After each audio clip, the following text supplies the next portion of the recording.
Greetings and welcome to Patent Insider Tidbits. This is Patent Insider Secrets, where we give you a tidbit talking about IP that can be useful and you take a valuable takeaway to take home from your startup. So today we're talking about an article that we saw in Inc. magazine. We see IP everywhere. And one of the things I thought was just really brilliant about this article. So this is an article, if you have Inc. magazine, this is this month's with Bethany Frankel on it. Amazing entrepreneur. So we're talking about outsourcing the cheap. The article was, in the beginning of the magazine, talking about written by Carrie Smith. And one of the things it talks about outsourcing. So we're going to go through this a little bit and just talk about some of the concepts. Again, Patent Insider Tidbits, brief tidbits to help you and your startup to secure your intellectual property and save you from an IP disaster. So outsourcing the cheap, kiss that IP goodbye. So what do they mean? So conventional wisdom for a startup is to get it done and don't break the bank. You want to get to the MVP. You want to acquire the customers. You want to leverage your traction to raise capital. And when you're bootstrapping, you got to do this on the cheap. Better, cheaper, faster. You don't want to spend any extra money. That's the mantra. And so outsourcing development to cheaper options overseas is oftentimes the way to go. But when you outsource to China, India, the Philippines, or anywhere else, what are the risks involved? Where do these ideas end up? Do these solutions put you in the right position for long-term success?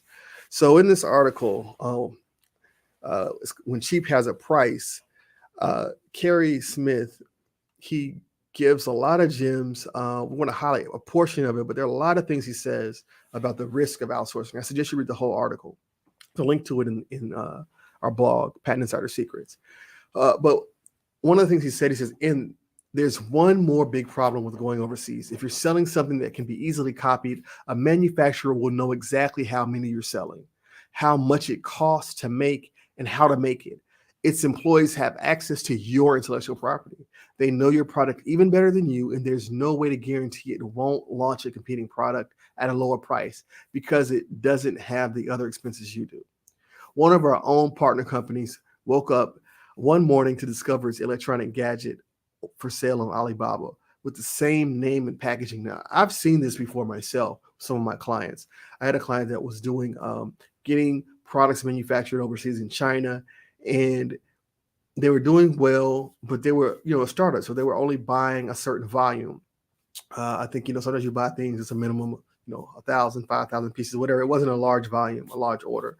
And so eventually they developed a partner in China that was, going back and forth with them. And when they got there, they realized and they saw that their product that they had developed that was unique to them, that the manufacturer was, every time they ran an order for them, they ran an order for themselves, and they were selling it on their sites, and they were selling it and offering it to other manufacturers or real retailers. So this is something that's possible, something that's very real. It's not something that's being made up at all. It's something I've seen.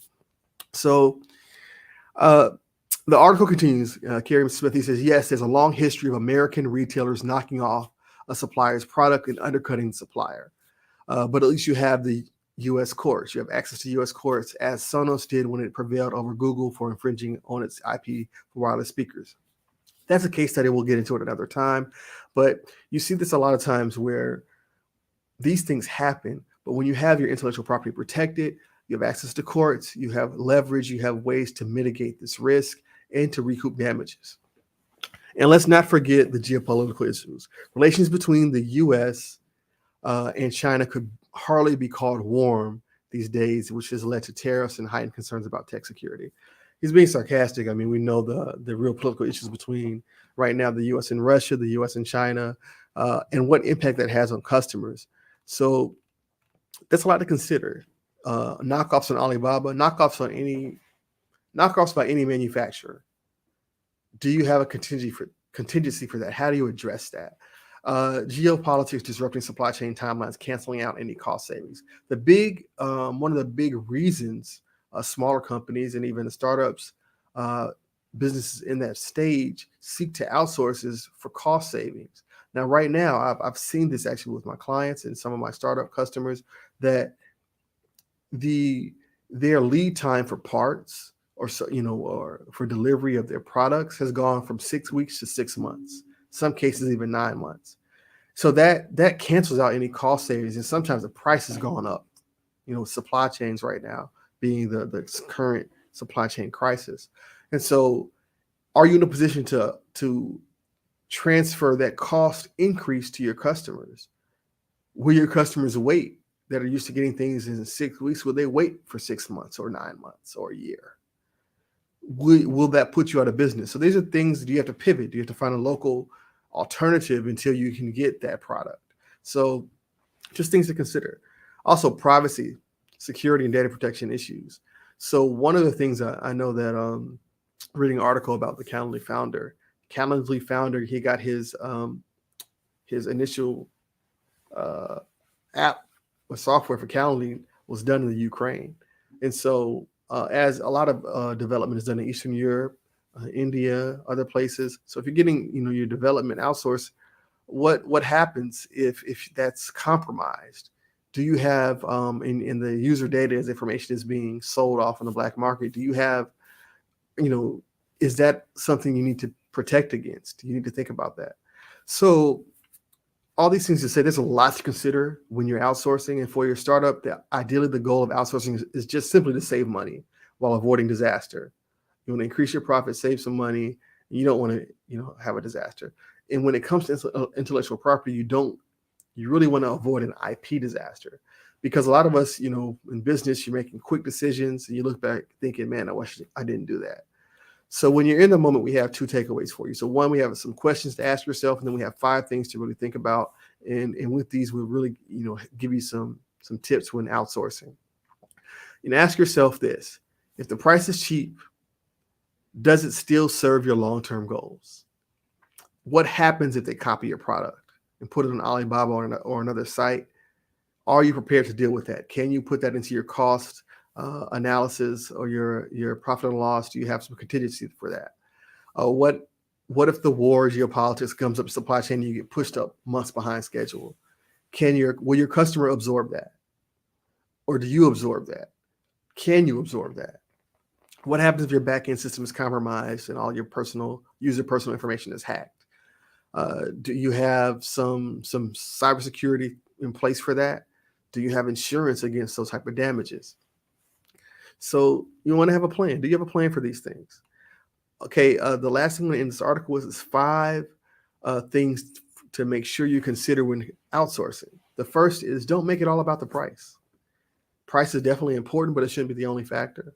2, you want to conduct a risk or reward analysis or cost benefit exercise to evaluate the overall decision on the merits. That way you make sure you're not just making price the only thing. 3rd, don't expect it to be a bag of magic beans. This is not the place where Jack, got his beanstalk beans from. There are pros and cons to outsourcing, but it's not a magic wand that solves all the problems. Things are bound to happen. 4, things are bound to happen.